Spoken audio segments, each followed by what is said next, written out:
on chapter 36, on page Kuf Lamed Hey, the paragraph begins, second column, Umemechilta. The Torah tells us, V'chaltem osa b'chipason. You will eat it in a rushed state. Zeh chipazon Yisrael. Who's rushing? The Jews will rush.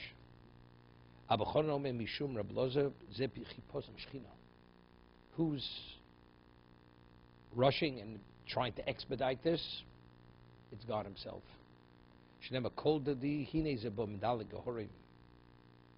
The voice of my beloved is coming and is skipping over the mountains. That's quickness, indicates quickness. I'm factually, the Talmud Gemara refers to when Tchias HaMesim, there's going to be that voice that all it's going to call. That's going to cause the souls that are worthy of resurrection, they're going to sprout from the ground and they come alive again. Biru Bozeki Chipozon Nemer Kan. What's the discussion in Bechilta? That when the Torah discusses Chipazon, the hurriedness, the fisha called Dover Asher Hu Yotzi Lepoel Ein Lo Hanocho Minei Yitzia El Apoel. Now, something exists. Something exists. Something could be identified in place. But if something is coming into being, there's no location because it's first coming about. So something is being rushed. It's coming from one state to another state. But what it's becoming, it's not what it previously was. Meaning we're going from bondage to freedom. So in the transition, when the transition takes place, what previously was is no longer, and what's about to happen is just happening at this moment. That's the concept. He says, anything which manifests itself and actualizes itself, it has no location because it's in the process evolving into being. The clouds are going from bondage to redemption. At this moment, there's no moment. You can't wait. It's like the Chofetz Chaim stone that he always had a bag packed because he always was waiting for the moment when Mashiach would come. It says, Al Pishis Mamea, right? Although he tarries, I wait from every moment. So if you may come any moment, you never know when the moment is. So you always have to be ready to go. Closer, when they ate the Pesach, they had to eat it. There was no moment to take time. Because you never know when the moment of that transition is taking place. So therefore you have to hurry because you never know when the moment is when you're going to be out. So that's good on us. We don't know when we're leaving, when it's about to happen. Therefore, you're waiting for the so-called the indication. But what about what's going on the Shekhinah? God knows exactly when it's taking place. Why is God rushing? Why is God hurrying it? Who's redeeming us? God Himself is taking us out. So God, this is the ultimate godly power, holy power, is coming to call them. Meaning,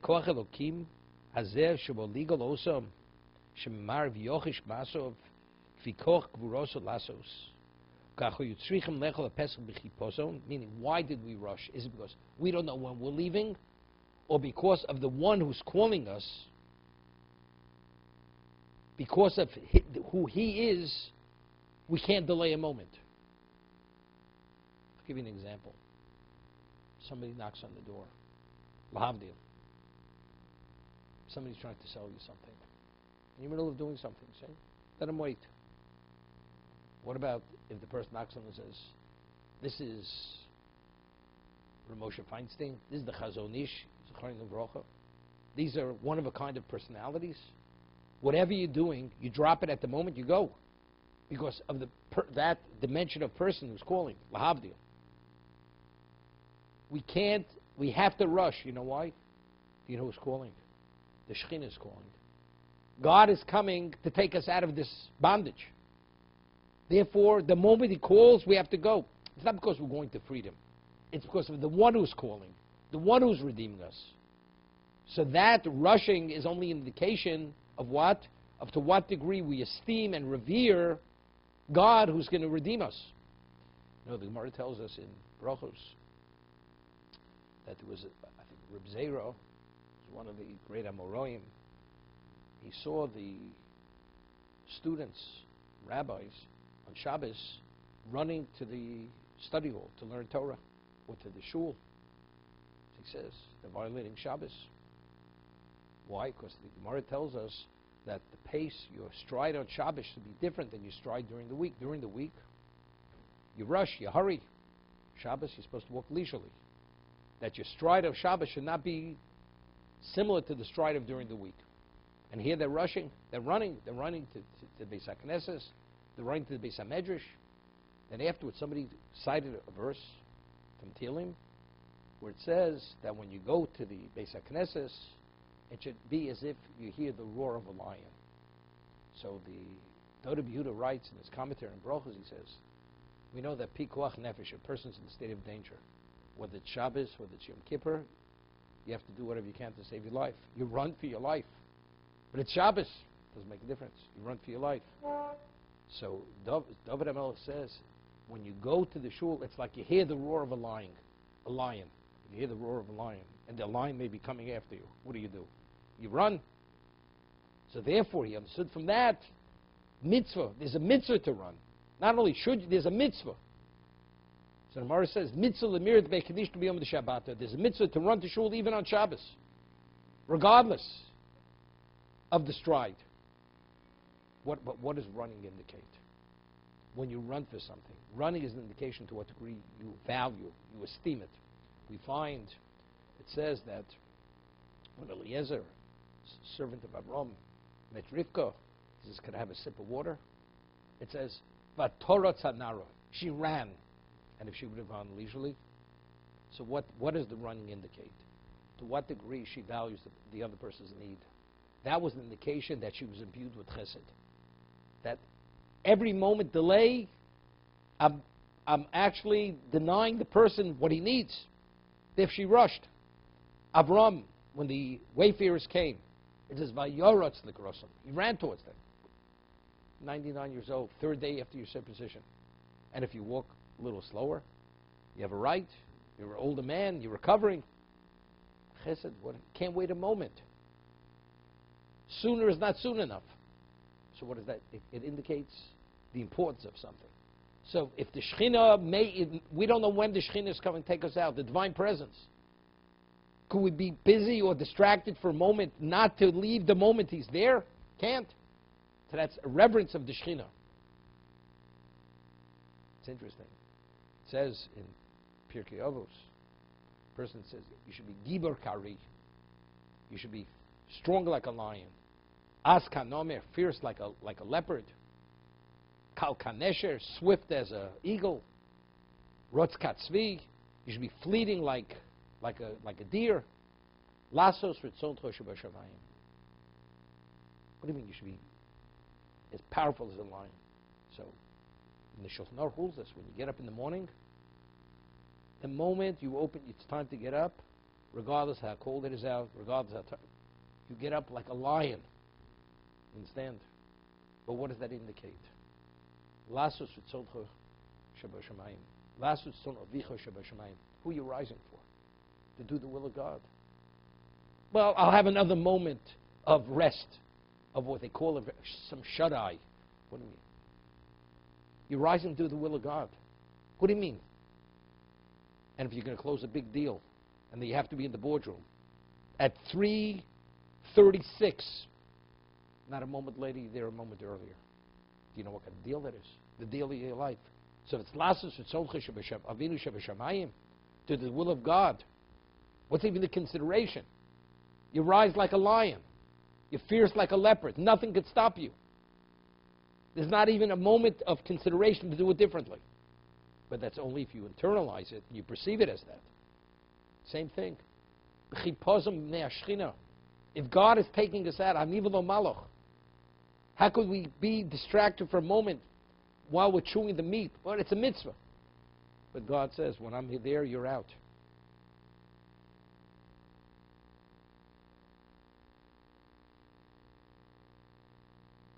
Let the rabbi wait. You understand? Let the rabbi wait.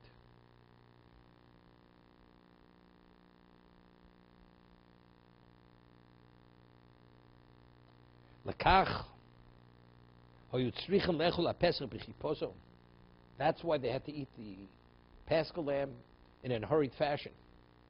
He says,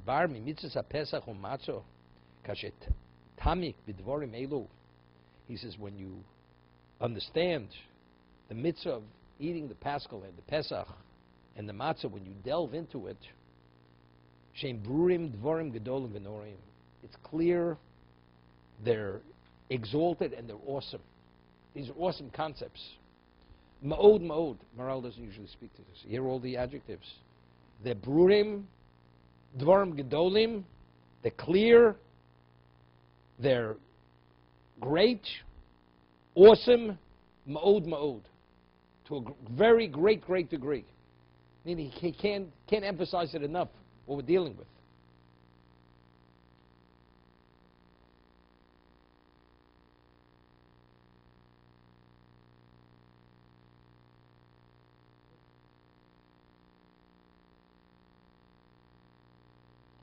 Somebody once wrote, Mashiach will come.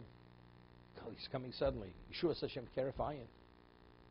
Person says, we're going to Eretz Yisrael. Got to pick up and leave. I got to sell off all my holdings first. How old am I leaving? Got to take all, I've invested my life in earning all this. How can we leave, leaving it all behind? You understand? They can be those kinds of people. You know something? Stay behind. It's okay. You understand? That's saying penny wise, pound foolish is an understatement infinite times over. You understand? How could I leave? What about? What are you talking about? This is the ultimate. What's all this worth?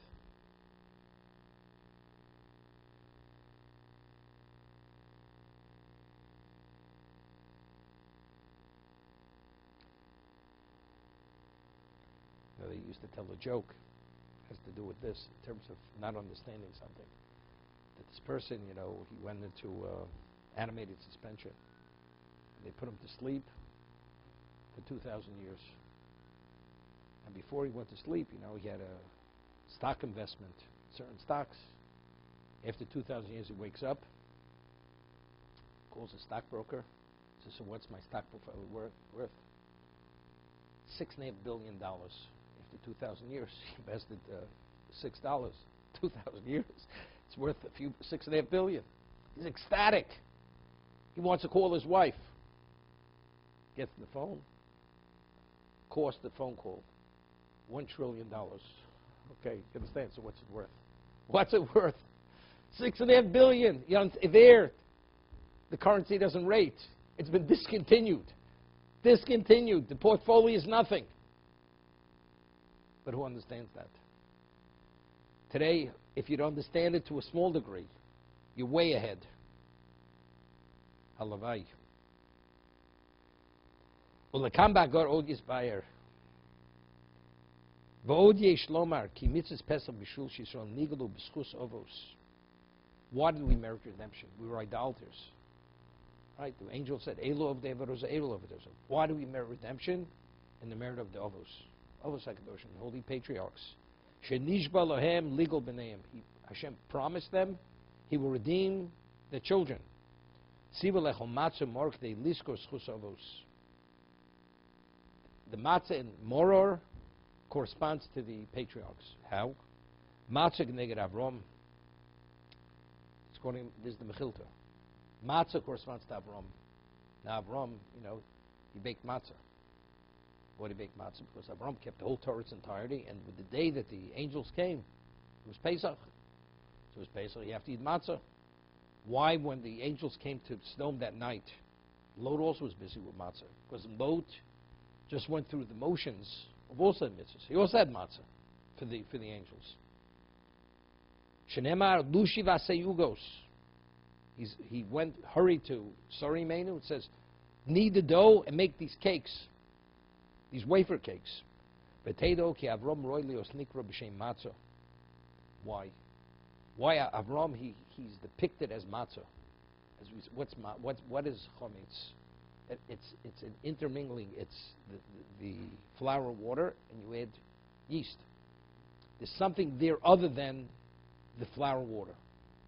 Avram, he rejected all paganism. To Avram, there's only one thing, only Hashem. So matzah means it's pure. There's nothing else intermingled into it. Avram had nothing else intermingled. Ki Avram roy lios nikra matzah ki amatz mishulelis min sor. It's something which is lacking in the yeast. Ki kol isa sheish bo sor, a dough which has yeast in it. Umatzah isa shein bo sor. Matzah is a dough which has no yeast. Kach Avram ger hoya nivdol min agoyim. He was a convert. He was removed from the nations. His only relevance to the nations was to convert them to monotheism. But he was not common ground with them in any regard whatsoever. He was totally removed from them. Didn't value their ways, their beliefs, their customs, nothing. They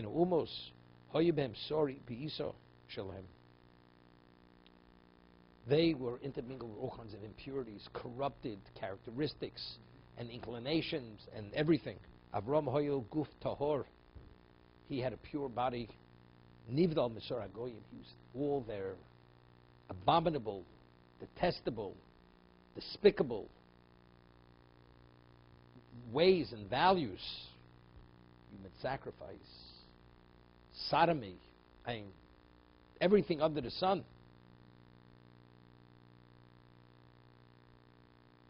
Could you imagine? Avram had to purchase the Mars Machpelah, the Sari Main. You find the Torah says that Ephron, he was also a despicable character. He had to purchase the plot, the cave, the field, the trees. It says when he weighed out the silver for the price, he didn't take ordinary silver coins. He took, we're talking about a fortune, an amount of money not to be believed, over la socher. It wasn't just, it circulated. Newly minted coins, we're talking about fortune of money. So it says, Ephron, that's what he asked for. The question is he to pay it? So when Avram, without any hesitancy, he started to count out the silver. He looked at it. He had a level of envy, ayin hara, for Avram Avinu. This is what you have. He doesn't have that. His level of envy. So right after that, the Torah writes Ephron, the vav deleted. Because that moment, he became deficient, and the numerical value of Ephron is ayin ra. That is the numerical value without the vav. Ayin ra. Avram Avinu, pure in every aspect of his being. He has to negotiate with this lowly, despicable, envious, material, hedonistic person. You know what this means? Avram. You say, lahavdil elef havdolos. To separate between pure, endless times over. This person. You do what you have to do. He was matzah. Matzah is what? Corresponds to Avram Avinu. In terms of his purity. He didn't have any impurity within him. Zeshamur Razal, Hesira Torah Noas Hager, Bekam Makomos. Torah says you're not permitted to speak in an aggrieving way to a ger, to a convert. I mean, to say something that anything would hurt his feelings. It's called Onoaz Dvorim. Neisha Suru Ro. What is Suru Ro? So literally means, of course, if you mistreat a ger and saying he's a convert, he could go back to where he came from. He could return to his alienist beliefs, his idolatrous behavior. Trusha Shesor Shelo Ra. Sura means because social. There's still traces. He wasn't a Jew. He became a Jew. You go and you treat him. You don't treat him with respect. He feels unwanted. He's pained by the way you speak to him. It's Sura Ra. He still has traces of that. There's still something intermingled in him. Well, he converted, okay. But you understand, still there's a lot under the surface. There's a lot there. He may return back to his original origin. That he'll return back to idolatry. V'tinshrei hamalochim regilim shchichim v'yoser eitz l'Avrom. You know, Avram, it says Hagar, when she was in the desert, she fled from Sarimenus. It says an angel called her from heaven. You meet an angel. What happens? You should become terrified, overwhelmed. She wasn't phased. Hagar wasn't phased by angels. So Rashi says, why wasn't she phased?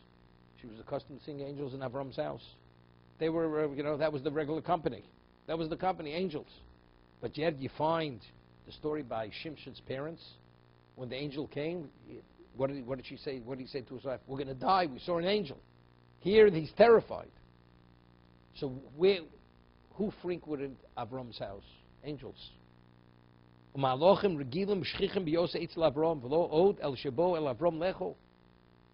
came to eat. How do you come to Avram? Angel. If you're impure, the angel doesn't come to your house. Who do you think Eliyahu Navi comes to? The person who goes and plays blackjack and goes to Atlantic City. Eliyahu Navi is not coming to that person's house.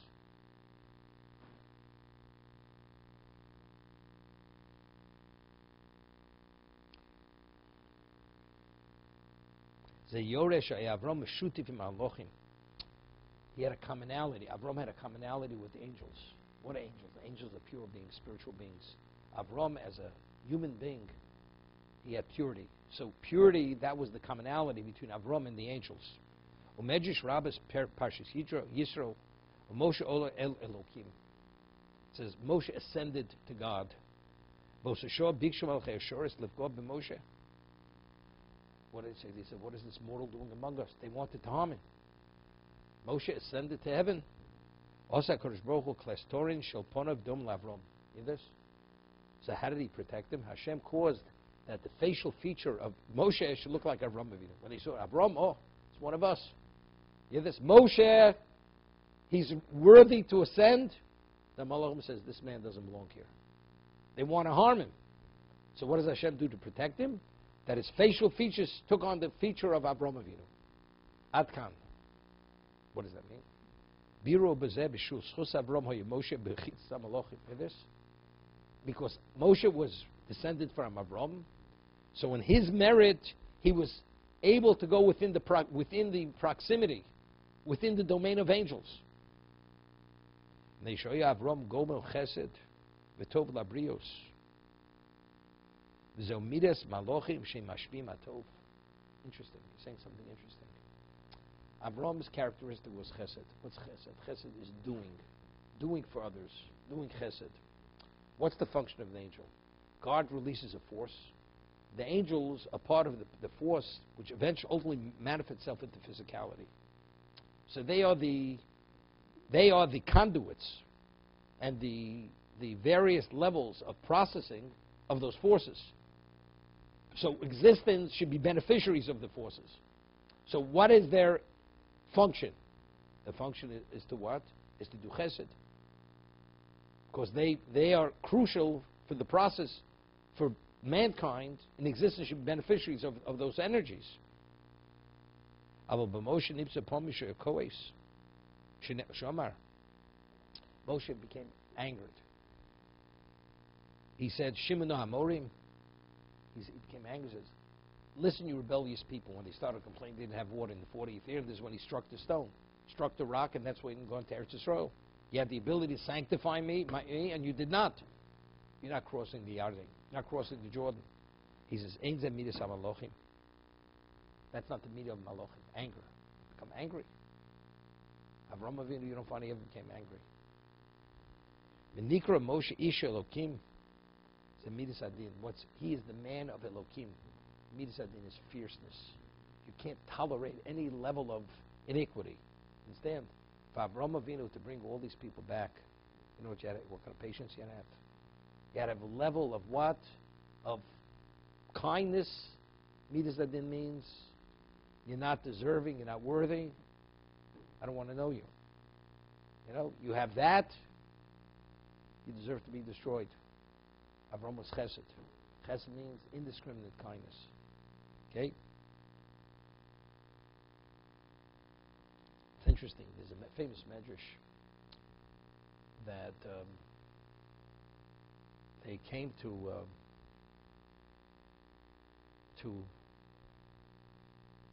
the Navi and to the Torah. To the Torah, it says, "Nefesh achatas mati aleo." A soul that sins, what is its predicament? So what did it say? Tomos. Person that takes cyanide. Say, it says on the bottom, what kind of precautions you write? Instantaneous death. What else are you going to write? So if you ingest, if you transgress, which is more lethal than cyanide, what is your predicament? Hopeless. It's over. Nefesh achatos tomos. They went to HaKadosh Baruch Hu. You know what Hashem says? Yasa tshuva. Finished. Let him do tshuva, and he will live. That's Hashem. So the Torah said, what's Torah? Torah is emes. Torah is truth. Truth is midas hadin. You do this, you live. If not, you die. Moshe is Elokim, is Torah. Torah is emes. Emes is no, it's black and white. Chesed is another level. Chesed is deserving, not deserving. I'm willing to accommodate you. I mean, seemingly, it's very interesting. Mara tells us, we find throughout Shas, throughout the Talmud, between the house of Shammai and the house of Hillel.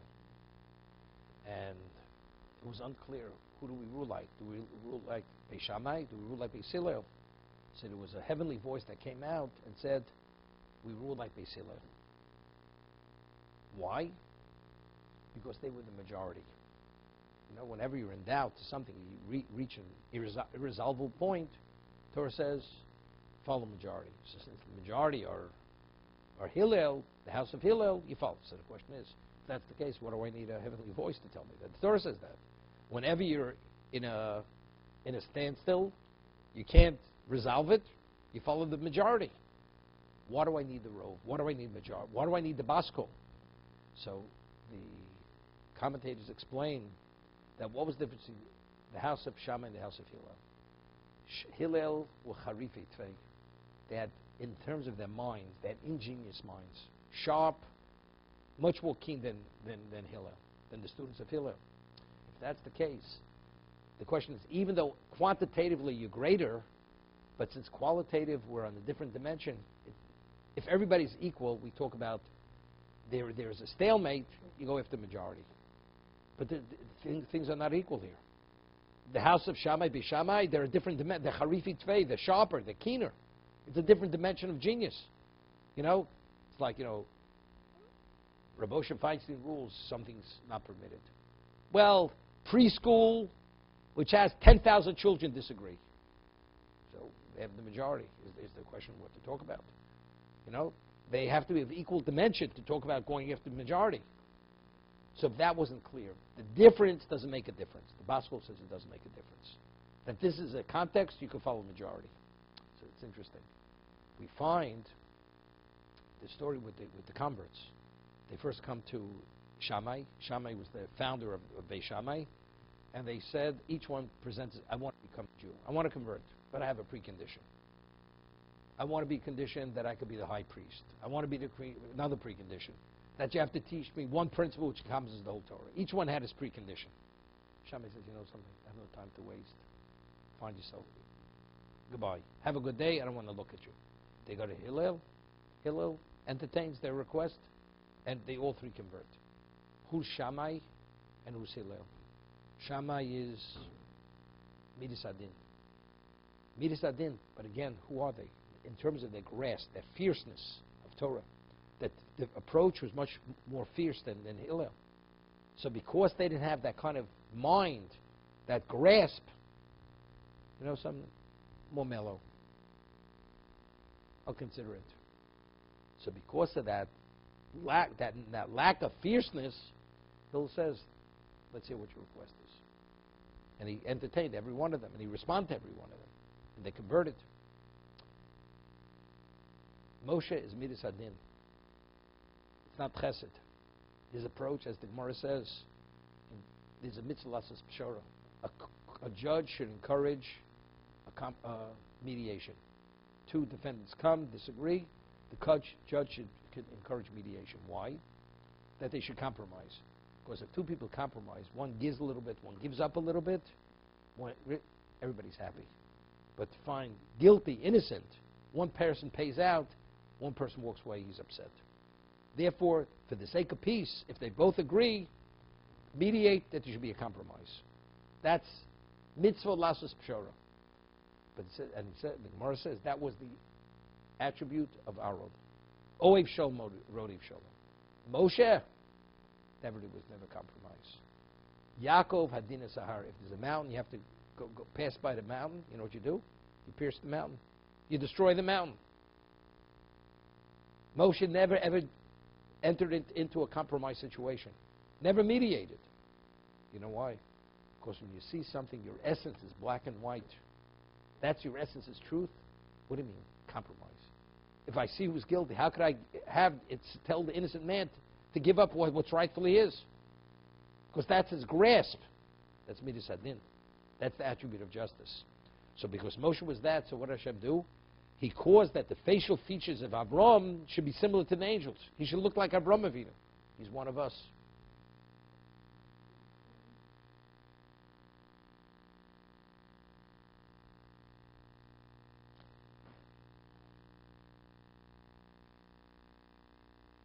He did acts of kindness and he was good to mankind. That is the characteristic of angels. They're the conduits for good. Moshe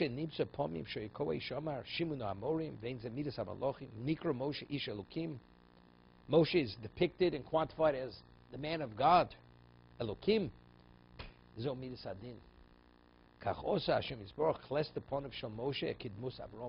Therefore, Hashem caused that the facial feature of Moshe should resemble Avram.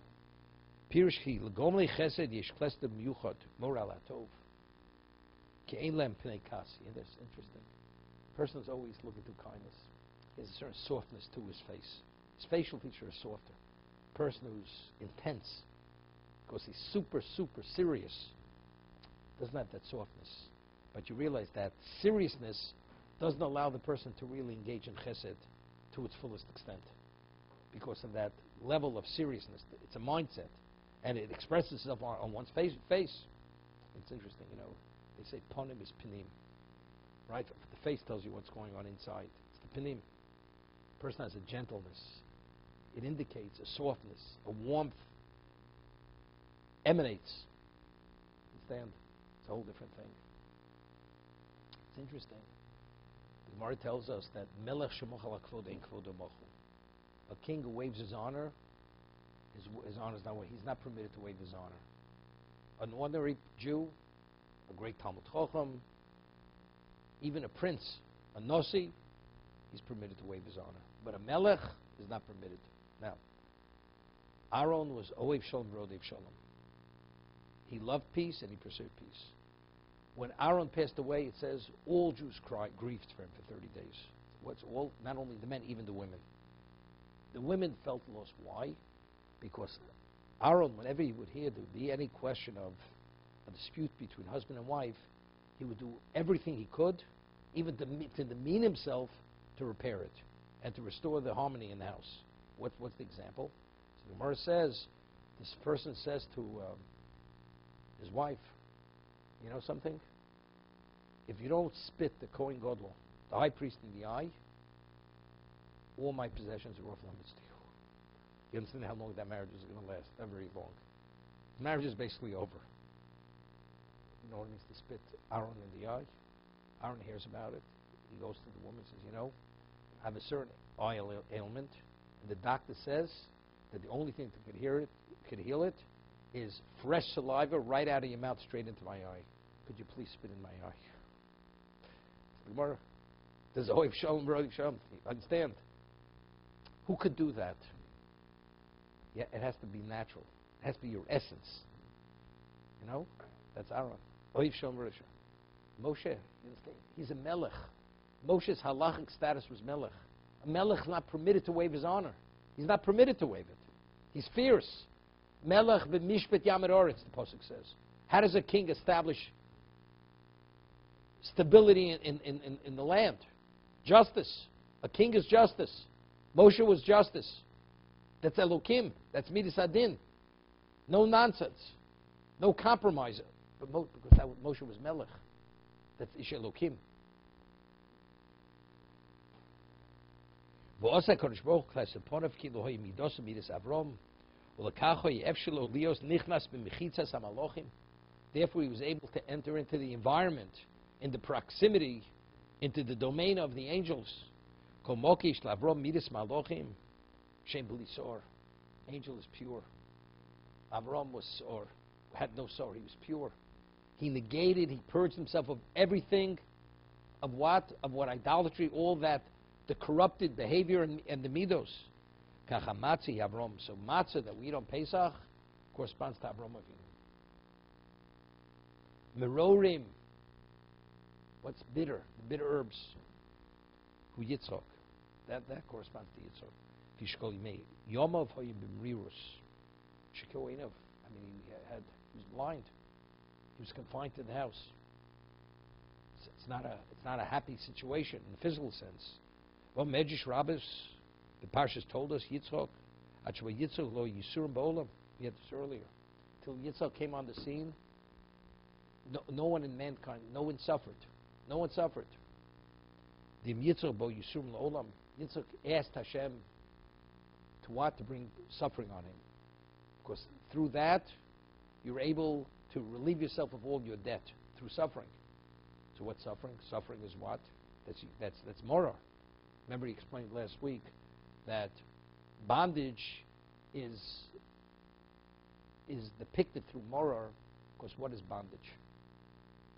You eat something very bitter, you react. It's a reaction. Matzah is gula because it's bland. There's no reaction. When you have an oppressor, a master, you react to that oppression. So what's suffering? Suffering, you react. You're pained. Pesach hu Yaakov. Pesach corresponds to Yaakov. Why? Ki Yaakov nikro seh. Yaakov is called a seh. The chsiv seh pezuri Yisrael. The Yisrael is Yaakov is Yisrael after he defeated the angel, and he's referred to seh pezuri. He's the scapegoat. Pezuri means scattered. Midrash Parshas Vayechi Yaakov al nosi bring Mitzrayim, famous midrash. Right? Yaakov asked not to be buried in Egypt. So Rashi offers three reasons, which is the Medrash. What are they? One is because ultimately when he'll be resurrected, he'll be in Eretz Yisrael, so he'll have to roll, which is tremendous pain. Another reason is because he foresaw that the earth was going to turn to lice, and the lice will crawl under his body. And the third was that he was concerned they were going to deify him. But the Midrash offers a fourth reason. What's the fourth reason?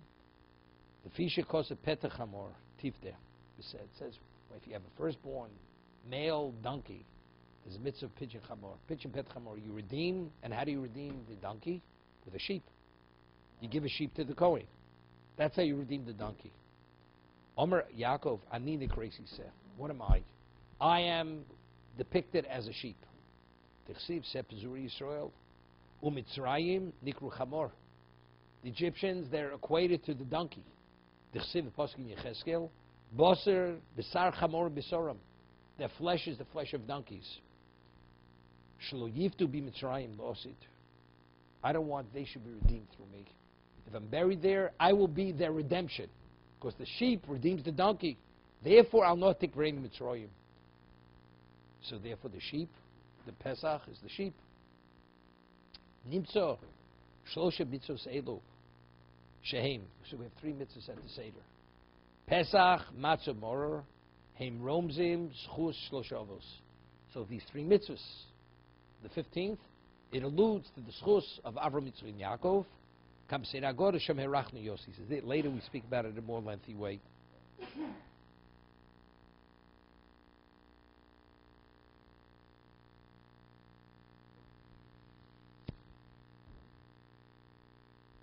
I mean, it sounds very nice, the Midrash, but what's the understanding? I'm a sheep, they're a donkey. I don't want to be their redemption. I mean, by being buried there, how are you their redemption? Right? How do you redeem them?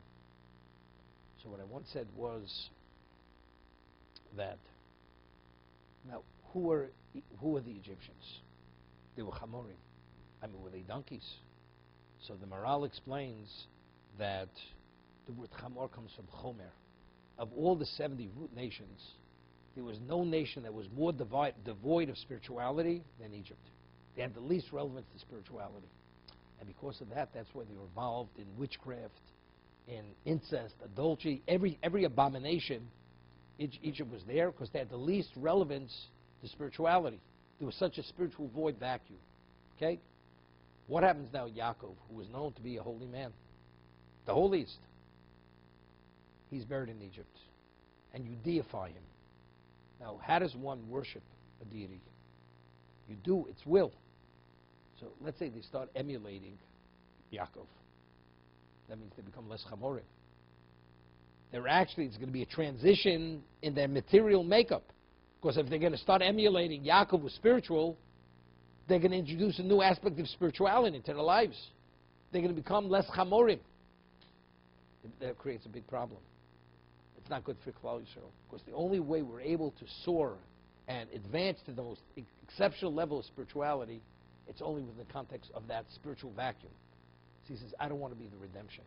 I don't want to be their redemption, to elevate them from the Chamor status, and if I will be buried there, I will elevate them. Because through them deifying myself. Okay? Medrash Rabbah Parshas Hazos. V'yikhu lohem ish sef. Each person has to take a sheep. Bishvil Elokim yiro lo aseh. Hear this? Interesting medrash. Avram was going to Yitzchak Tirakeda. Initially, Yitzchak didn't know he was going to be the sacrifice. So he says, where's the sheep? Right? Yitzchak asks his father innocently. He says, Elokim yiro lo aseh. Hashem will show the sheep. He will show the sheep when we arrive. It turned out it was a sheep. That was the ram. But he understood right away he's going to be the sacrifice. So because Avram said to Yitzchak, Elokim yiro lo haser, that's why when we were about to leave Egypt, Hashem says, Yikhu lahem ish sef. That's why we should take. As Avram said, Hashem will show the sheep. That's why we're supposed to take the sheep. Tomim. It has to be unblemished, complete. The Shmo Shel HaKadosh Baruch Hu. And that's what is the unblemished aspect? What does that represent symbolically? Perfect. It should be taken for God. Shenema Hatzur Tomim Polo. The tzur, the rock, his action is perfect. So the sacrifice is for Hashem. It has to reflect Hatzur Tomim Polo, the perfection of God. God's action is perfect. Zohar, what does that be, a male? That'd be a female. A shlomim, a peace offering, to be a female. It does not be a male. But the Purim Pesach has to be a male. Shu hori b'chorim shel Mitzrayim. V'chos al b'chori Yisrael. Because what does it have to symbolize? The male firstborn will be killed, and the Jewish firstborn will not be killed. And what merit? The merit of Pesach. Right? They put the blood on the lintel and the doorpost, and when the Hashem saw the blood, he skipped over their houses. So it's the Zohar. Why must be a Zohar? Because Hashem killed their firstborn males, did not kill our firstborn males. Min hakvosim min ha'izim tikhu. What qualifies for Pesach? It need to be a sheep or a goat. Right? Min hakvosim or min ha'izim. Tikhu kshem shani horig b'chora odom va'behemos v'ashvachos. Just as the firstborn that were killed, whether it's a free man, a slave, or an animal, you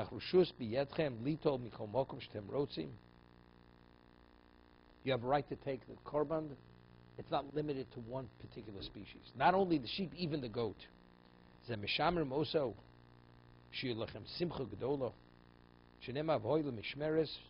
We kept it for 4 days to check it shouldn't be blemished.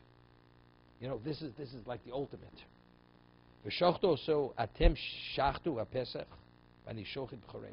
you slaughter the Pesach, I'll slaughter their firstborn.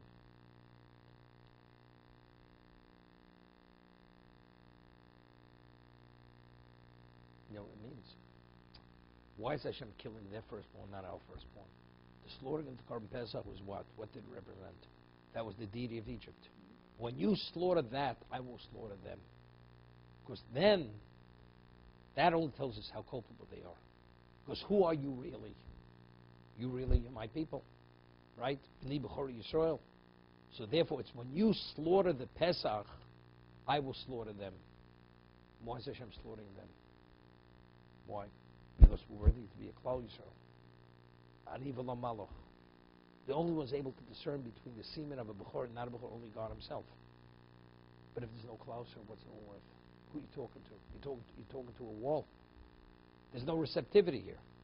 But if we slaughter it, there's a Klal Yisrael. So therefore, when you slaughter the Pesach, I will slaughter them. That has value. To who does that have value? Not to the world. To Klal Yisrael, that has value. For us. V'lo kol min adam, you take from the blood, v'noslo shtei mezuzos, and put it on the two doorposts. Shani poseach aleichem, and I will skip over you. U'megan aleichem, I will protect you. V'yuzahirim bo shebalaylo yochel, and you have measures. You have to be careful. When do you consume the Korban Pesach? Only at nighttime. Shenema v'ochel esaboser balaylo hazer tzliesh. You must eat the flesh of that korban that night, broiled in fire. Tzliesh. Hear this? White tzliesh. B'shvil Avram shitzila b'kivshanesh. Interesting midrash. Avram went into the fire. It's to symbolize as Hashem saved Avram from the fire. This has to be burnt in fire. Has to be broiled in fire. Matzah b'shvil sorah. Matzah, matzah that sorry made him. Shalosh ugos lamalochim. She needed the cakes, the wafers. Merorim b'shvil Yaakov shem she nirdefu bonov b'mitzrayim ke nirdaf Yaakov meisov. As the Jews were pursued in Egypt by their masters, killed, tortured, oppressed, Yaakov was pursued by Esav. That's Merorim. Lo sasir min ad boker. Do not leave over any of the Korban Pesach till morning. Kshem shani eini mishayir neshama ad haboker. Kshem she'eini mishayir neshama ad haboker. I don't leave the soul over till morning. What does this mean? Moshe Melech. What is it? It's analogous to a king. She'omar.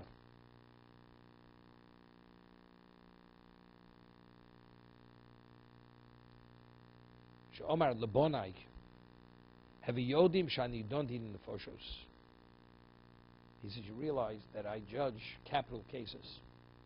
Ikrivuli doron she'ale lebima she'ever ulayrin shalochem. When I go and process cases of capital crimes, you should bring me sacrifice a gift to me, so when I go up to the location where I pass judgment, I should give you a pardon, that you should be pardoned, because you also deserve to be destroyed. You were idolaters. I have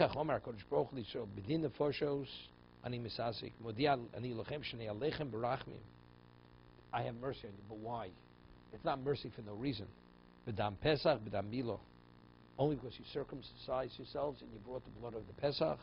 And yechaper nafshosechem. Shavora shani over koshehi shenem erati. To be continued.